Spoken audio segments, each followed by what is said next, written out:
तत्सवितुर्वरेण्यं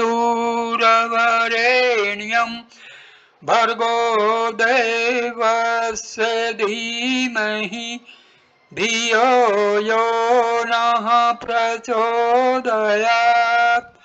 ओम शांति शांति शांति। नमस्ते मेरे प्यारे दोस्तों, इस वीडियो में मैं भारत के महान आध्यात्मिक और दार्शनिक गुरु स्वामी राम तीर्थ के आत्म विकास, आत्म साक्षात्कार के बारे में विवेचना और वर्णन करना चाह रहा हूँ। स्वामी राम तीर्थ कहते हैं, ब्रह्मांड के सभी प्राणियों के बीच शांति और प्रेम हो। ओम शांति शांति शांति।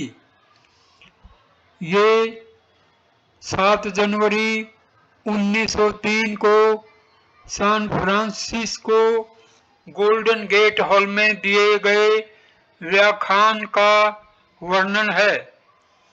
स्वामी जी कहते हैं, देवियों और सज्जनों, सर्वशक्तिमान ईश्वर को संबोधित करते हैं।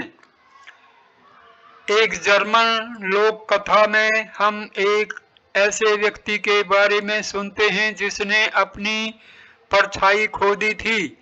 यह एक बहुत ही अजीब बात है। एक व्यक्ति ने अपनी परछाई खो दी और उसे इसका खामियाजा भुगतना पड़ा। उसके सभी दोस्त उसे छोड़कर चले गए, सारी स्मृति उससे दूर चली गई। वह इसके लिए बहुत ही दयनीय स्थिति में था। तुम उस व्यक्ति के बारे में क्या सोचोगे जो अपनी छाया खोने के बजाय पदार्थ खो देता है?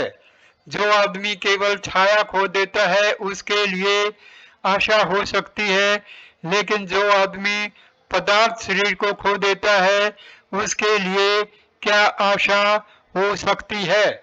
इस दुनिया में अधिकांश लोगों का यही हाल है। अधिकांश लोगों ने अपनी छाया नहीं बल्कि अपनी पदार्थ वास्तविकता खो दी है। आश्चर्य की बात है कि शरीर केवल छाया है और वास्तविक आत्मा ही वास्तविकता है।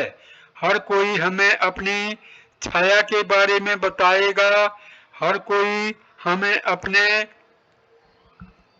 शरीर के बारे में सब कुछ बताएगा, लेकिन कितने कम लोग हैं जो हमें अपने वास्तविक स्वरूप, वास्तविक आत्मा के बारे में सब कुछ बताएंगे। तुम क्या हो? सारी दुनिया को पाने और अपनी आत्मा को खोने से क्या फायदा? लोग सारी दुनिया को पाने की कोशिश कर रहे हैं, लेकिन वे आत्मा से चूक जाते हैं, वे स्वयं से चूक जाते हैं। खो गए, खो गए, खो गए। क्या खो गया? घोड़ा या सवार? घुड़सवार खो गया। शरीर घोड़े की तरह है और आत्मा, सच्ची आत्मा, आत्मा सवार की तरह है। सवार खो गया, घोड़ा वही है। घोड़े के बारे में तो सभी लोग कुछ न कुछ बता देंगे, लेकिन हम सवार, घुड़सवार, घोड़े के मालिक में कुछ जानना चाहते हैं।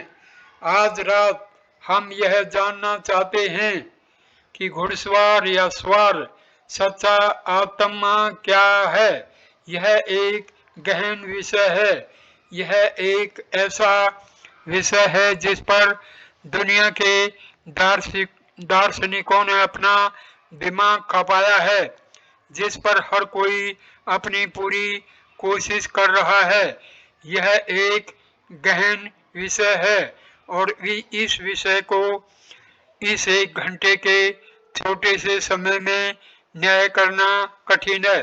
फिर भी हम इसे एक दृष्टांत या कहानी के माध्यम से यथासंभव आसान बनाने की कोशिश करेंगे। यह विषय एक बार लगभग 15 या 16 वर्ष की आयु के एक छोटे लड़के को समझाया गया था और उसने इसे थोड़े समय में अच्छी तरह से समझ लिया था। यदि 15 या 16 वर्ष की आयु का वह लड़का इसे समझ सकता है तो आप सभी इस विषय को अच्छी तरह से समझ सकेंगे, बशर्ते आप ध्यान पूर्वक एक तरफा ध्यान दें। व्याख्या की विधि वही होगी जो उस लड़के के अपने मामले में अपनाई गई थी। एक बार की बात है, एक भारतीय राजा का बेटा पहाड़ों में राम के पास आया और यह सवाल पूछा, स्वामी स्वामी, ईश्वर क्या है? यह एक गहरा सवाल है, एक बहुत ही कठिन समस्या है। यह एक ऐसा विषय है जिसकी सभी धर्मशास्त्र और सभी धर्म जांच करने का प्रस्ताव रखते हैं और आप थोड़े समय में इसके बारे में सब कुछ जानना चाहते हैं। उसने कहा, हाँ सर, हाँ स्वामी, मैं इसे समझने के लिए कहाँ जाऊं? मुझे इसे समझाएं। लड़के से पूछा गया, प्रिय राजकुमार, आप जानना चाहते हैं कि ईश्वर क्या है? आप ईश्वर से परिचय करना चाहते हैं, लेकिन क्या आप नहीं जानते कि नियम यह है कि जब कोई व्यक्ति किसी महान व्यक्ति को देखना चाहता है तो उसे पहले अपना कार्ड भेजना होगा। उसे अपना पता और नाम प्रमुख को भेजना होगा। जब आप ईश्वर को देखना चाहते हैं, बेहतर होगा कि आप ईश्वर को अपना कार्ड भेजें। बेहतर होगा कि आप ईश्वर को बताएं कि आप क्या हैं। उन्हें अपना कार्ड दें। राम इसे सीधे ईश्वर के हाथों में रख देंगे और ईश्वर आपके पास आएंगे और आप देखेंगे कि ईश्वर क्या है। ठीक है, लड़के ने कहा, यह ठीक है, यह उचित है। मैं तुम्हें सीधे बता दूंगा कि मैं क्या हूँ। मैं उत्तरी भारत में हिमालय पर रहने वाले फलाने राजा का पुत्र हूँ। यह मेरा नाम है। उसने इसे कागज के एक टुकड़े पर लिख दिया। इसे राम ने उठाया और पढ़ा। इसे सीधे भगवान के हाथों में नहीं दिया गया, बल्कि उस राजकुमार को वापस दे दिया गया और राजकुमार से कहा गया, हे राजकुमार, तुम नहीं जानते कि तुम क्या हो। तुम उस अनपढ़ अज्ञानी व्यक्ति की तरह हो जो अपने पिता राजा से मिलना चाहता है और अपना नाम नहीं लिख सकता। क्या तुम्हारे पिता राजा उसका स्वागत करेंगे? राजकुमार, तुम अपना नाम नहीं लिख सकते, भगवान तुम्हें कैसे स्वीकार करेंगे? पहले हमें सही सही बताओगे तुम क्या हो, और फिर भगवान तुम्हारे पास आएंगे और तुम्हें खुले हाथों से स्वीकार करेंगे। लड़के ने विचार किया। वह इस विषय पर सोचने लगा। उसने कहा, स्वामी स्वामी, अब मैं समझ गया। मैंने अपना नाम लिखने में गलती की है। मैंने आपको केवल शरीर का पता दिया है और मैंने कागज पर यह नहीं लिखा कि मैं क्या हूँ। उस राजकुमार का एक सेवक खड़ा था। सेवक समझ नहीं पाया। जब राजकुमार से कहा गया कि वह सेवक को अपना मतलब समझाए, और इसलिए राजकुमार ने सेवक से यह सवाल पूछा, श्रीमान फलां, यह कार्ड किसका है? उस व्यक्ति ने कहा, मेरा है। और सेवक के हाथ से एक छड़ी लेकर राजकुमार ने उससे पूछा, श्रीमान फलां, यह छड़ी किसकी है? उस व्यक्ति ने कहा, मेरा है। अच्छा, आपकी यह पगड़ी किसकी है? उस व्यक्ति ने कहा, मेरा है। राजकुमार ने कहा, ठीक है, अगर पगड़ी आपकी है तो पगड़ी और आपके बीच एक रिश्ता है। पगड़ी आपकी संपत्ति है और आप इसके मालिक हैं। तब आप पगड़ी नहीं हैं, पगड़ी आपकी है। उसने कहा, वास्तव में यह बहुत स्पष्ट है। ठीक है, पेंसिल आपकी है, पेंसिल आपकी है और आप पेंसिल नहीं हैं। उसने कहा, मैं पेंसिल नहीं हूँ, क्योंकि पेंसिल मेरी है, वह मेरी संपत्ति है, मैं उसका मालिक हूँ। ठीक है। तब राजकुमार ने उस सेवक के कान पकड़ते हुए पूछा, ये कान किसके हैं? सेवक ने कहा, मेरे हैं। राजकुमार ने कहा, ठीक है, कान तुम्हारे हैं, कान तुम्हारे हैं।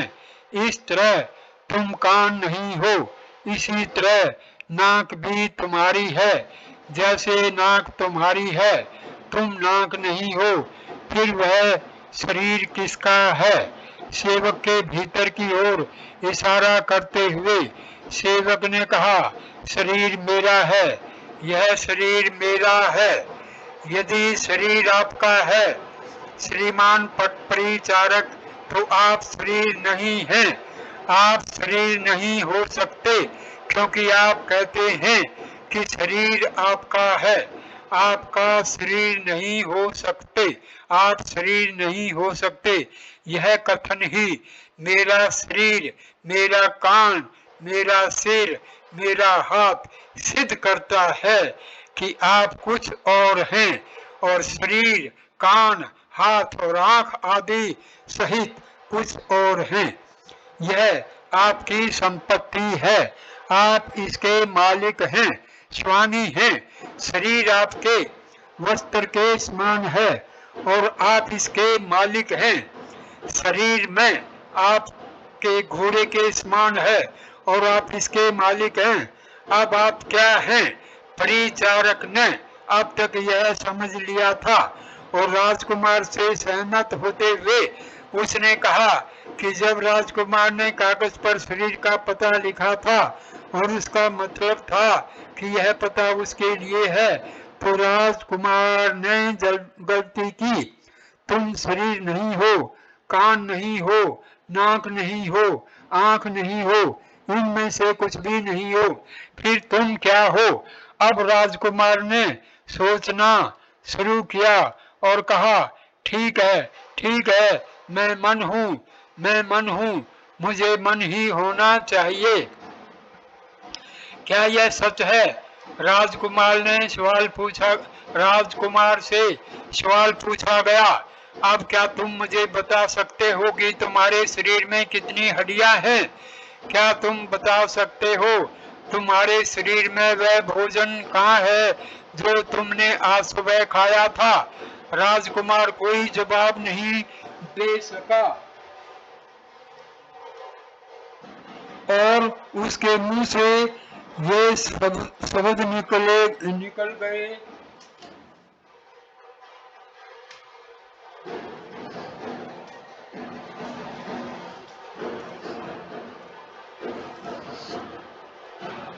ठीक है, मेरी बुद्धि उस तक नहीं पहुंच पाती, मैंने उसे पढ़ा नहीं, मैंने अभी तक शरीर विज्ञान या शरीर रचना विज्ञान के बारे में कुछ भी नहीं पढ़ा है। मेरा दिमाग उसे समझ नहीं पाता, मेरा मन उसे समझ नहीं पाता। अब राजकुमार से पूछा गया, प्रिय राजकुमार, हे अच्छे लड़के, तुम कहते हो कि तुम्हारा मन इसे समझ नहीं सकता, तुम्हारी बुद्धि उस तक नहीं पहुंच सकती, तुम्हारा मस्तिष्क इसे नहीं समझ सकता।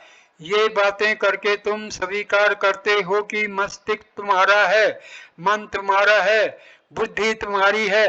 अच्छा, अगर बुद्धि तुम्हारी है तो तुम बुद्धि नहीं हो, अगर मन तुम्हारा है तो तुम मन नहीं हो, अगर मस्तिष्क तुम्हारा है तो तुम मस्तिष्क नहीं हो। तुम्हारे ये शब्द ही दर्शाते हैं कि तुम बुद्धि के स्वामी, मस्तिष्क के स्वामी और मन के शासक हो। तुम मन, बुद्धि या मस्तिष्क नहीं हो। तुम क्या हो? सोचो, सोचो कृपया। अधिक सावधान रहो और हमें सही सही बताओ कि तुम क्या हो। तब भगवान तुम्हारे पास लाए जाएंगे और तुम भगवान को देखोगे।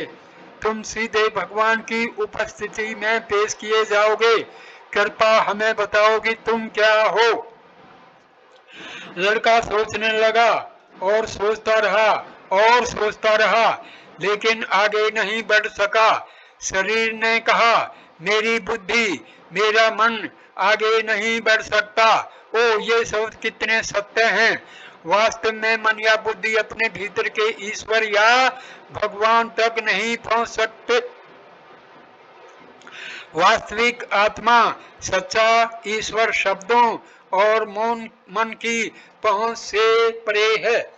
बालक से कहा गया कि वह कुछ देर बैठ जाए और ध्यान करे कि उसकी बुद्धि अब तक कहाँ पहुंची है। मैं शरीर नहीं हूँ, मैं मन नहीं हूँ।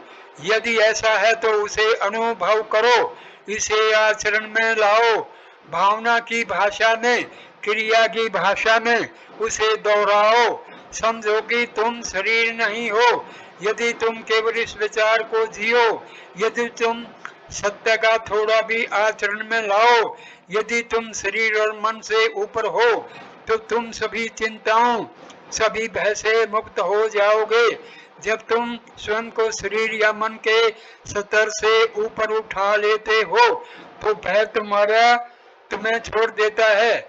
जब तुम सत्य का इतना भी अनुभव कर लेते हो कि तुम शरीर से परे, मन से परे कुछ हो, तो सभी चिंताएं समाप्त हो जाती हैं, सभी दुख दूर हो जाते हैं। उसके बाद बालक को यह समझने में थोड़ी मदद की गई कि वह स्वयं क्या है, और उससे पूछा गया, भाई राजकुमार, आज तुमने क्या किया? क्या तुम हमें बताओगे कि तुमने आज सुबह क्या क्या कार्य या कर्म किए हैं? उसने बताया शुरू किया, मैं सुबह जल्दी उठाया, नहाया, यह वह किया, नाश्ता किया, खूब पढ़ा, कुछ पत्र लिखे, कुछ मित्रों से मिला, कुछ मित्रों का स्वागत किया और शिवानी को अपना सम्मान देने आया। अब राजकुमार से पूछा गया, क्या बस इतना ही? क्या तुमने और भी बहुत कुछ नहीं किया? बस इतना ही? बस देखो, उसने सोचा और सोचा और फिर उसी तरह की कुछ और बातें बताई। बस इतना ही नहीं, तुमने और भी हजारों काम किए हैं, तुमने और भी सैकड़ों, हजारों, बल्कि लाखों काम किए हैं, तुमने अनगिनत काम किए हैं और तुम उनका जिक्र करने से इनकार करते हो। यह शोभा नहीं देता। कृपया हमें बताओ कि तुमने क्या किया है। हमें यह सब बताओ जो तुमने आज सुबह किया है। राजकुमार ने ऐसे अजीब शब्द सुने कि उसने जो कुछ बताया था उसके अलावा उसने और भी हजारों काम किए थे। वह चौंक गया। मैंने तुमसे जो कुछ कहा है उससे ज्यादा कुछ नहीं किया है महाराज, मैंने कुछ नहीं किया है। नहीं, तुमने और भी लाखों, खरबों खरबों काम किए हैं। वह कैसे? लड़के से पूछे गया। इसमें स्वामी को कौन देख रहा है? उसने कहा, मैं। क्या तुम इस चेहरे को, इस गंगा नदी को देख रहे हो जो हमारे बगल में बह रही है? उसने कहा, हाँ बिल्कुल ठीक है, तुम नदी को देखते हो, तुम शिवानी का चेहरा भी देखते हो, लेकिन आंखों की 6 मांसपेशियों को कौन चलाता है?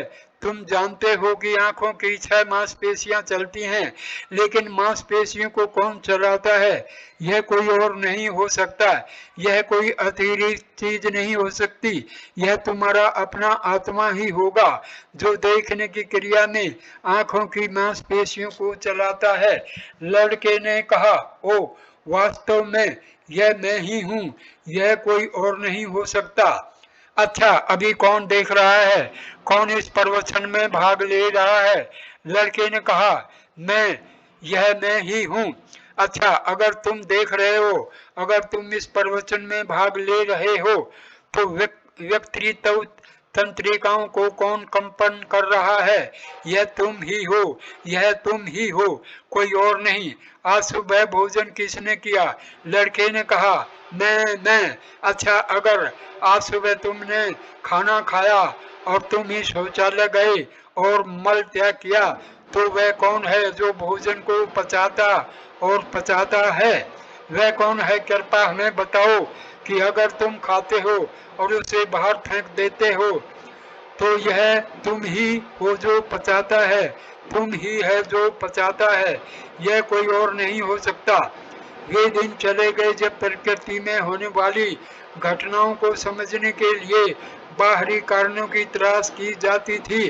अगर कोई आदमी गिर जाता है तो उसके गिरने का कारण कोई बाहरी भूल कहा जाता था। विज्ञान समस्या के ऐसे समाधानों को स्वीकार नहीं करता।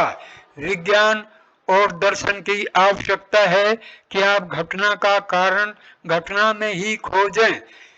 यहाँ तुम खाना लेते हो, शौचालय जाते हो और उसे फेंक देते हो। जब यह पचता है तो इसे तुम्हें ही पचाना चाहिए, कोई बाहरी शक्ति आकर इसे पचाती नहीं है। यह तुम्हारा अपना सब होना चाहिए। पाचन का कारण भी तुम्हारे भीतर ही खोजना चाहिए, तुम्हारे बाहर नहीं। खैर, लड़के ने अब तक स्वीकार कर लिया। अब उससे पूछा गया, प्रिय राजकुमार, जरा सोचिए, जरा सोचिए। पाचन की क्रिया में सैकड़ों तरह की हरकतें शामिल हैं। पाचन की क्रिया में चबाने में मुंह की ग्रंथियों में लार निकलती है। यहाँ फिर से ऑक्सीकरण की अगली प्रक्रिया चल रही है। यहाँ रक्त बन रहा है, नसों में रक्त बह रहा है। वही भोजन मांसपेशियों, हड्डियों और बालों में परिवर्तन हो रहा है। यहाँ शरीर में विकास की प्रक्रिया चल रही है। यहाँ बहुत सारी प्रक्रियाएं चल रही हैं और शरीर में ये सभी प्रक्रियाएं आत्मसात और पाचन की प्रक्रिया से जुड़ी हुई हैं। यदि आप भोजन लेते हैं तो यह आप ही हैं जो श्वसन का कारण है। आप ही अपनी नसों में रक्त प्रवाहित करते हैं, आप ही बालों को उगाते हैं, आप ही शरीर को विकसित करते हैं। और यहाँ ध्यान दें कि कितनी प्रक्रियाएं हैं, कितनी कार्य हैं, कितने कर्म हैं जो आप हर पल कर रहे हैं। लड़का सोचने लगा और बोला, वास्तव में श्रीमान, मेरे शरीर में, इस शरीर में ऐसी हजारों प्रक्रियाएं हैं जिनके बारे में बुद्धि नहीं जानती, जिनके बारे में मन अचेतन है, और फिर भी वे हो रही हैं।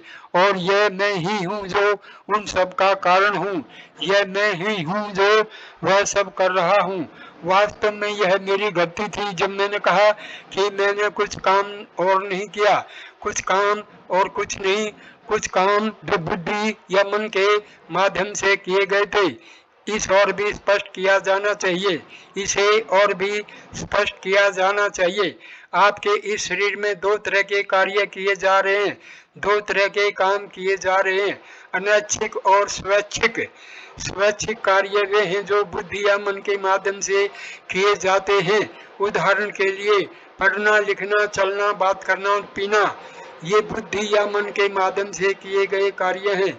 इनके अतिरिक्त हजारों कार्य या प्रतिक्रियाएं हैं जो सीधे या यूं कहें कि बिना किसी एजेंसी के या मन या बुद्धि के माध्यम के बिना की जाती हैं।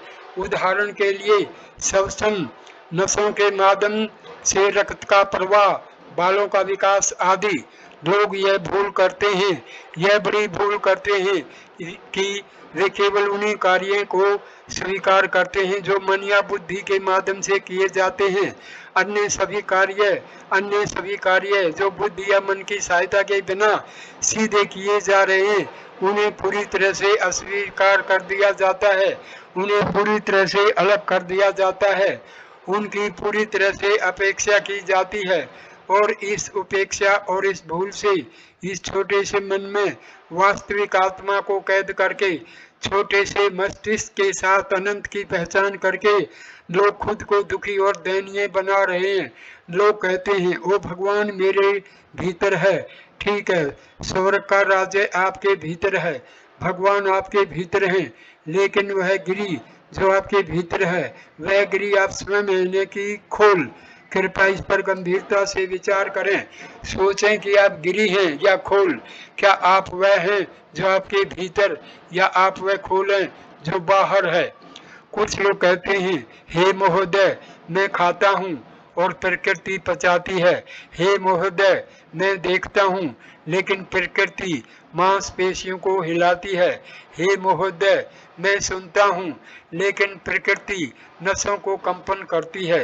न्याय के नाम पर, सत्य के नाम पर, स्वतंत्रता के नाम पर बस यही देखिए कि आप वह प्रकृति हैं या फिर आप मात्र शरीर हैं। देखिए, आप वह प्रकृति हैं, आप अनंत ईश्वर हैं। अगर आप सभी पूर्वाग्रहों को दूर करके, सभी पूर्ण धारणाओं को त्याग कर और सभी अंधविश्वासों को त्याग कर इस विषय पर आत्मचिंतन करें, इस पर चर्चा करें, इसे छानें, इसकी जांच करें, इसकी जांच करें, तो आप उसी मन के हो जाएंगे जिसे आप राम कहते हैं। आप देखेंगे कि आप मूल हैं, प्रकृति हैं, संपूर्ण प्रकृति हैं, जो आप हैं। आप में से अधिकांश लोग तर्क का आशय समझ गए होंगे, लेकिन वह लड़का, वह भारतीय राजकुमार इसी पूरी तरह से नहीं समझ पाया। ठीक है, उसने कहा, वास्तव में मैंने इसे इतना समझ लिया है कि मैं बुद्धि से परे कुछ हूँ। इस समय राजकुमार के सेवक ने पूछा, श्रीमान इसे और स्पष्ट करें, मैं इसे अभी तक पूरी तरह से नहीं समझ पाया हूँ। खैर, उस सेवक से पूछा गया, श्रीमान जब आप बिस्तर पर जाते हैं तो आप मरते हैं या जीवित रहते हैं? सेवक ने कहा, मैं जीवित हूँ, मरता नहीं हूँ। और बुद्धि के बारे में कहा, क्या? उसने कहा, मैं सपने देखता रहता हूँ, बुद्धि अभी भी वहाँ है। और जब आप गहरी नींद की अवस्था में होते हैं, आप जानते हैं कि गहरी नींद की अवस्था नामक एक अवस्था होती है। उस अवस्था में कोई सपना भी देखा नहीं जाता है, तो बुद्धि कहाँ होती है, मन कहाँ होता है? वह सोचने लगा, ठीक है, यह शून्य में चला जाता है, यह अब वह वहाँ नहीं है, बुद्धि वहाँ नहीं है, मन वहाँ नहीं है, लेकिन आप वहाँ हैं या नहीं? उसने कहा, ओ, मुझे वहाँ अवश्य होना चाहिए, मैं मर नहीं सकता, मैं वही रहता हूँ।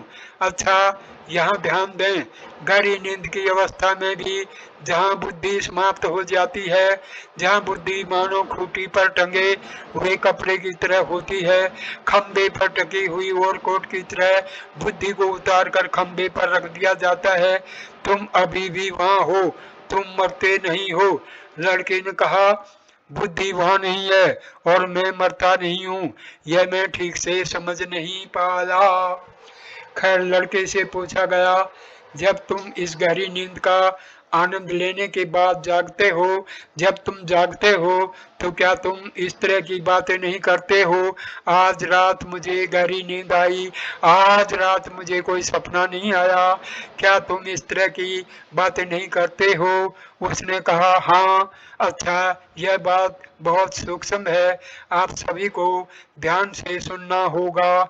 जब गहरी नींद की अवस्था से जागने के बाद यह बात कही जाती है, मैं इतनी गहरी नींद सोया कि मैंने कोई सपना नहीं देखा, मैंने कोई नदी नहीं देखी, कोई पहाड़ नहीं देखा, उस अवस्था में कोई पिता नहीं था, कोई माँ नहीं थी, कोई घर नहीं था, कोई परिवार नहीं था, ऐसा कुछ भी नहीं था, सब कुछ मर चुका था और चला गया था, वहाँ कुछ भी नहीं था, कुछ भी नहीं था, कुछ भी नहीं था, मैं सोया और वहाँ कुछ भी नहीं था।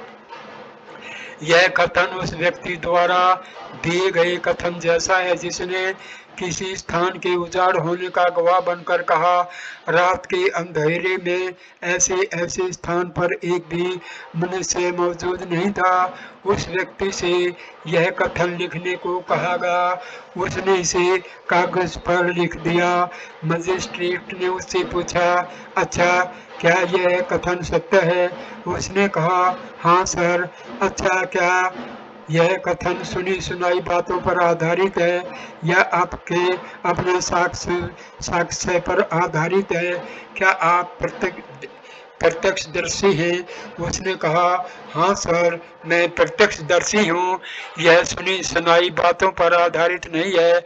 आप प्रत्यक्षदर्शी हैं कि कागज पर बताए गए समय और कागज पर बताए गए स्थान पर वहाँ एक भी इंसान मौजूद नहीं था। उसने कहा, हाँ, आप क्या हैं? क्या आप इंसान हैं नहीं? उसने कहा, हाँ, मैं इंसान हूँ। अच्छा, तो अगर यह कथन आपके अनुसार सत्य है तो यह हमारे अनुसार गलत होना चाहिए, क्योंकि क्योंकि आप मौजूद थे और आप एक इंसान हैं। इसलिए यह कथन कि वहाँ एक भी इंसान मौजूद नहीं था अक्सर से सत्य नहीं है। आप वहाँ मौजूद थे ताकि यह कथन आपके अनुसार सत्य हो सके। यह हमारे अनुसार भी असत्य होना चाहिए, क्योंकि वहाँ कोई भी मौजूद न हो। इसलिए कोई न कोई व्यक्ति अवश्य होना चाहिए, कोई व्यक्ति अवश्य होना चाहिए। कम से कम आप स्वयं तो उसमें मौजूद होंगे। तो जब आप गहरी नींद का आनंद लेने के बाद जागते हैं और यह टिप्पणी करते हैं कि मैंने सपने में कुछ नहीं देखा, तो हम कह सकते हैं कि आप अवश्य उपस्थित रहे होंगे। उस अवस्था में कोई पिता, कोई माता, कोई पति, कोई पत्नी, कोई घर, कोई नदी, कोई परिवार मौजूद नहीं था, लेकिन आप अवश्य उपस्थित रहे होंगे। आप जो प्रमाण देते हैं, आप जो गवाही देते हैं, उससे यह सिद्ध होता है कि आप सोए नहीं, आप सोने नहीं दिए गए, क्योंकि यदि आप सोए होते तो हमें उसकी शून्यता के बारे में कौन बताता। आप बुद्धि से परे कुछ हैं, बुद्धि सोई हुई थी, मस्तिष्क एक तरफ से विश्राम में था, लेकिन आप सोए नहीं थे। यदि आप सोए होते तो रक्त वाहिकाओं में रक्त को कौन दौड़ाता, पेट में पाचन की क्रिया कौन जारी रखता। यदि आप वास्तव में गहरी नींद में चले जाते तो आपके शरीर के विकास की प्रक्रिया कौन जारी रखता।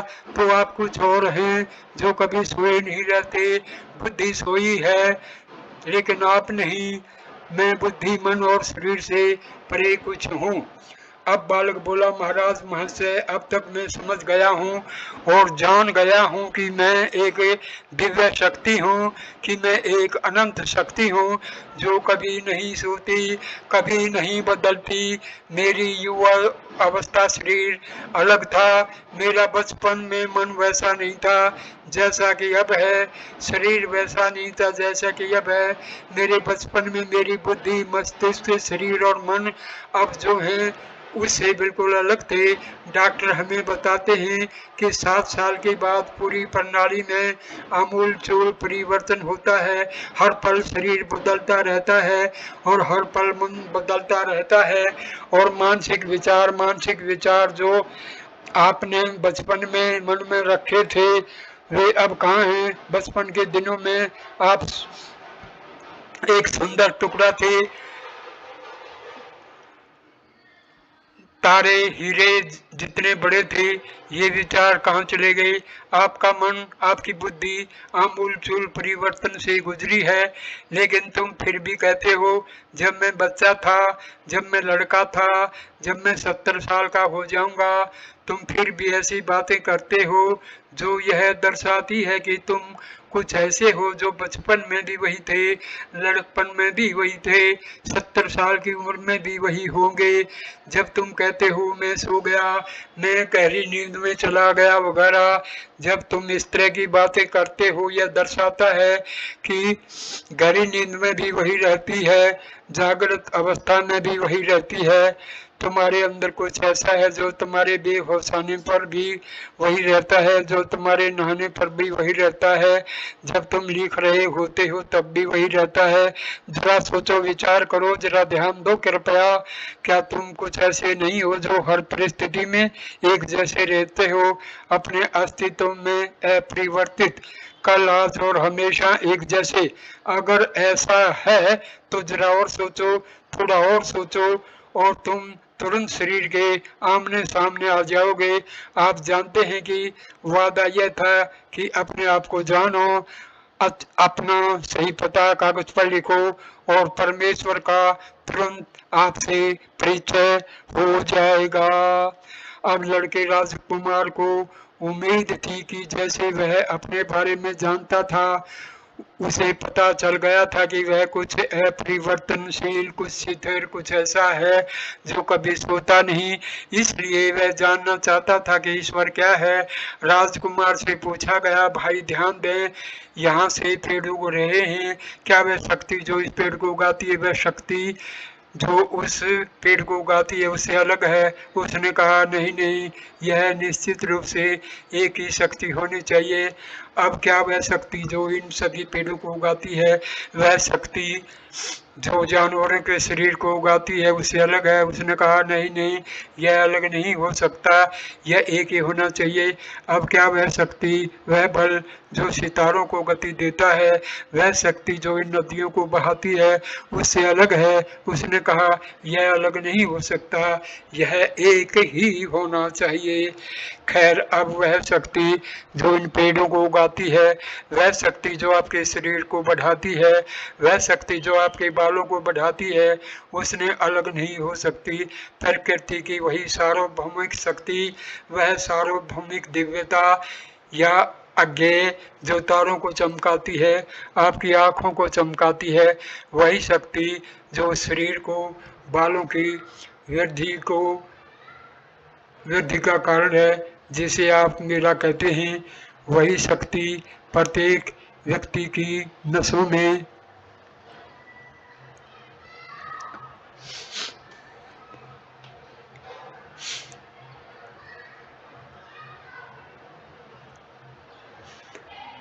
आपके बाल बढ़ाती है, आपके नसों में रक्त प्रवाहित करती है, जो आपके भोजन को पच जाती है। क्या आप वह शक्ति नहीं है? वह शक्ति जो बुद्धि मन से परे है, वास्तव में आप हैं। यदि ऐसा है तो आप वही शक्ति हैं जो पूरे ब्रह्मांड की शक्ति को नियंत्रित कर रही है। आप वही दिव्यता है, आप वही ईश्वर हैं, वही अज्ञेय, वही बल पदार्थ, जिसे आप कुछ भी कहें, वह दिव्यता। यह सब जो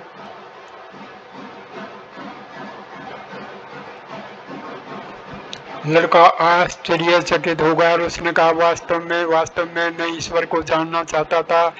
मैंने प्रश्न पूछा कि ईश्वर क्या है, और मैंने पाया कि मेरा सच्चा आत्मा ईश्वर है। मैं क्या पूछ रहा था, मैंने क्या पूछा, मैंने क्या मूर्खतापूर्ण प्रश्न पूछा। मुझे स्वयं को जानना था, मुझे जानना था कि मैं क्या हूँ, और ईश्वर को जान गया। इस प्रकार ईश्वर को जान गया। इस सत्य को समझने में एकमात्र कठिनाई यह है कि लोग बच्चों की भूमिका निभाते हैं।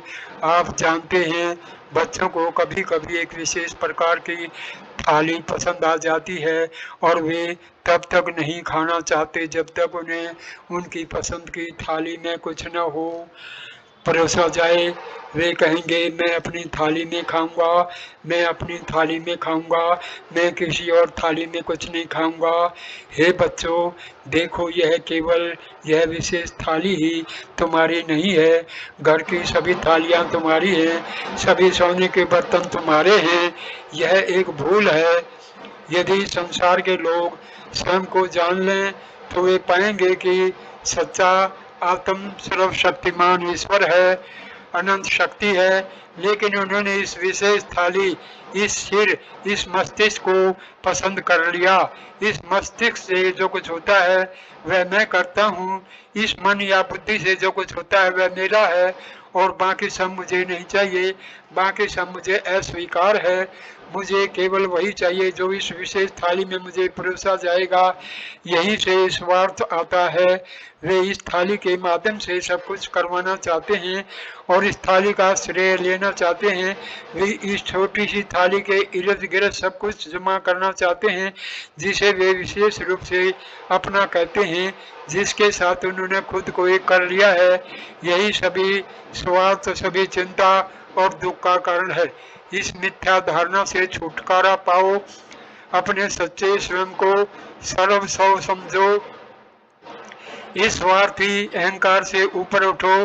तुम इस अक्षण सुखी हो, तुम पूरे ब्रह्मांड के साथ एक हो। यह उसी तरह की गलती है जो राजकुमार ने की थी।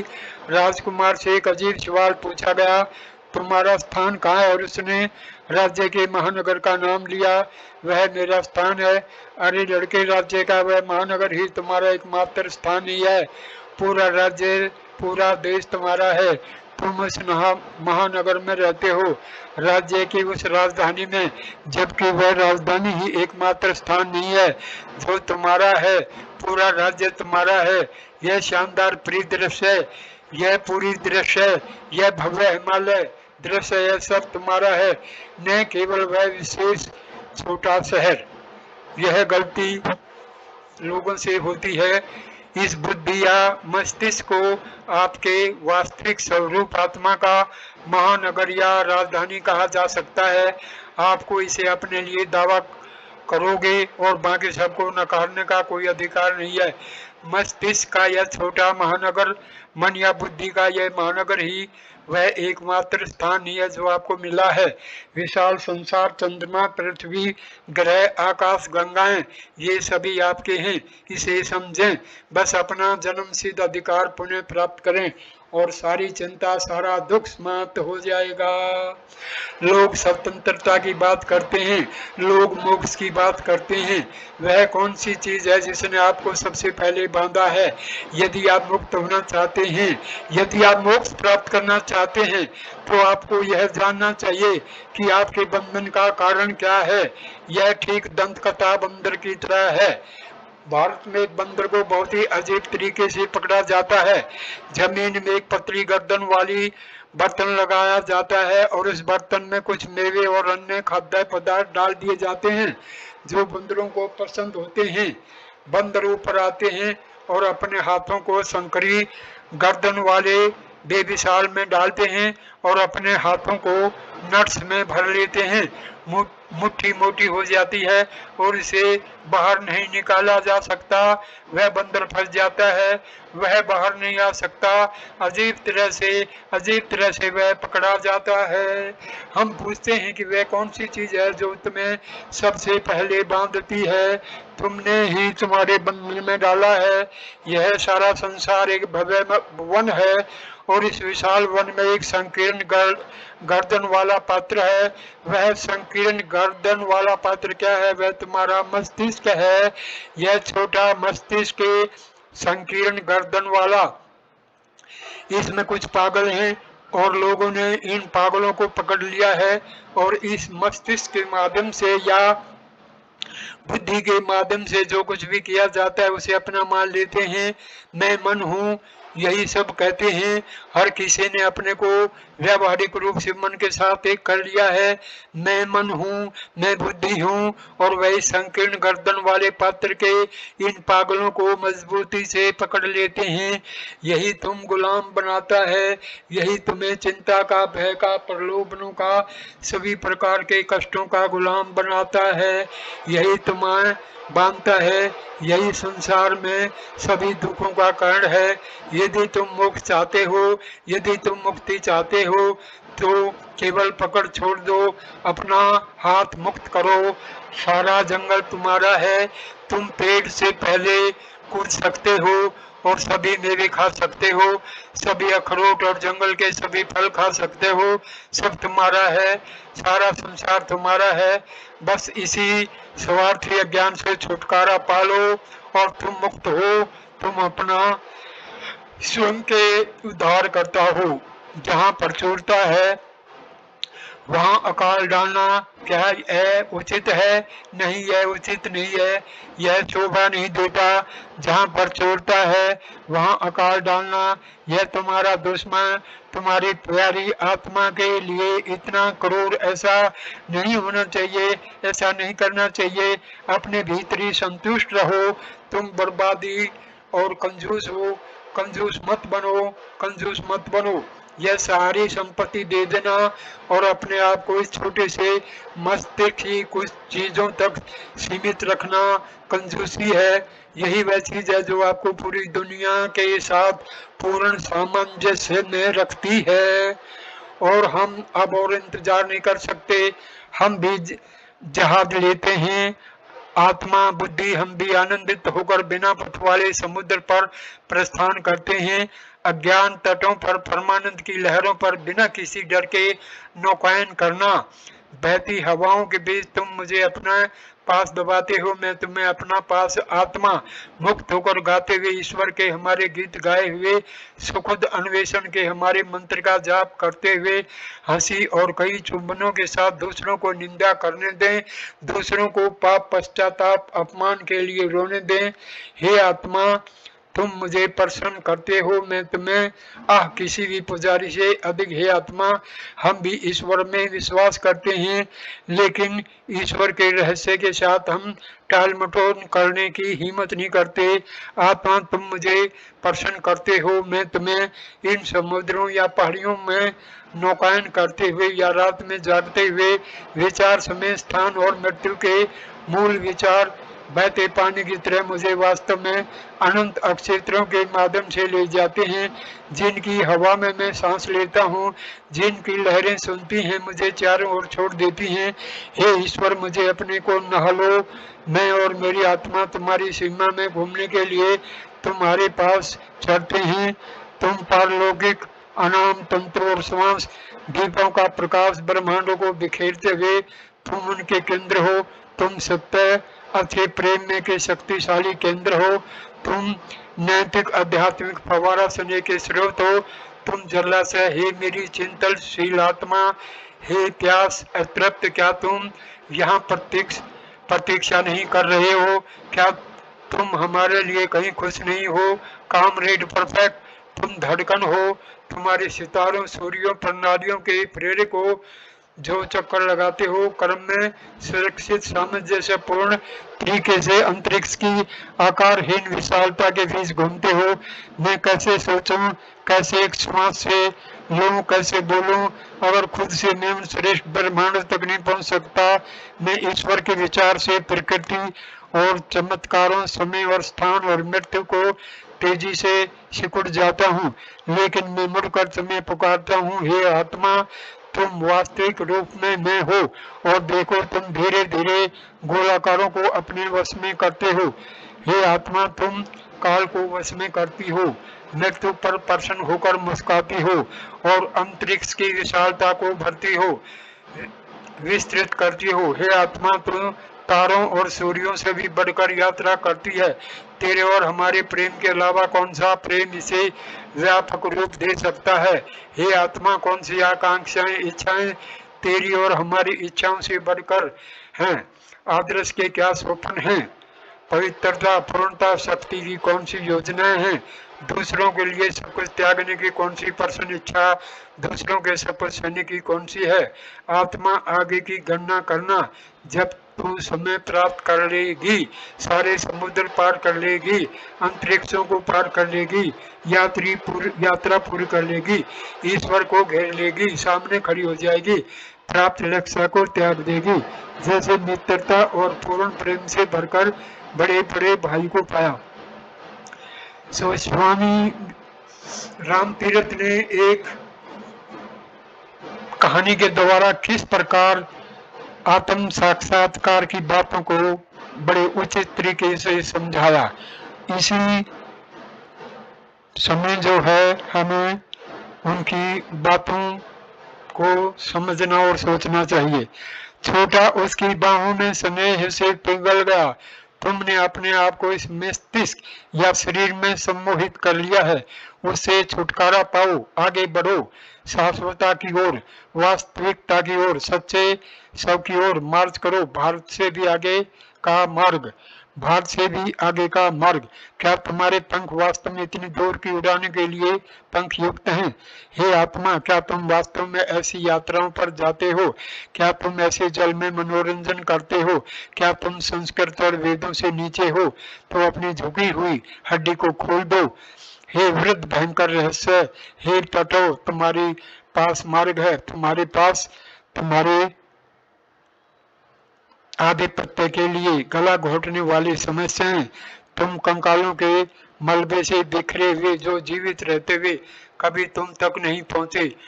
भारत से भी आगे का मार्ग, हे पृथ्वी और आकाश के रहस्य, हे समुद्र के जल तुम्हारे हैं, घुमावदार खाड़ियां और नदियां, हे प्रातः कालीन लाली, हे बादली में वर्षा हिमपात, हे दिन और रात तुम्हारे मार्ग।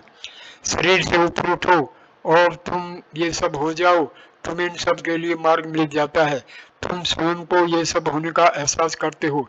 हे सूर्य और चंद्रमा और सभी तारे, सीरियस और बृहस्पति, तुम्हारे लिए मार्ग मार्ग तत्काल मार्ग। मेरी रगों में खून जल रहा है, दूर हो जाओ। आत्मा तुरंत लंगर उठाओ, रस्सियों को काट दो, हर हर पल को हिला दो। क्या हम काफी समय तक यहाँ जमीन में पड़े पेड़ों की तरह खड़े नहीं रहे हैं? क्या हम काफी समय तक यहाँ केवल जानवर की तरह खाते पीते नहीं रहे हैं? क्या हम काफी समय तक किताबों के साथ अंधकार में और चकित नहीं हो गए हैं? आगे बढ़ो, केवल गहरे पानी की ओर चलो, बेपरवाह है आत्मा, खोजबीन करो, मैं तुम्हारे साथ और तुम्हारे साथ। क्या ये सभी स्वर के समुद्र नहीं हैं? आगे बढ़ो, आगे बढ़ो। किस सुंदरता से स्वामी राम तीर्थ ने आत्म आत्मा का विश्लेषण किया है और हमें परमात्मा तक पहुंचने का मार्ग दिखाया है। धन्यवाद ये वीडियो देखने के लिए मेरे दोस्तों। नमस्ते, नमस्कार।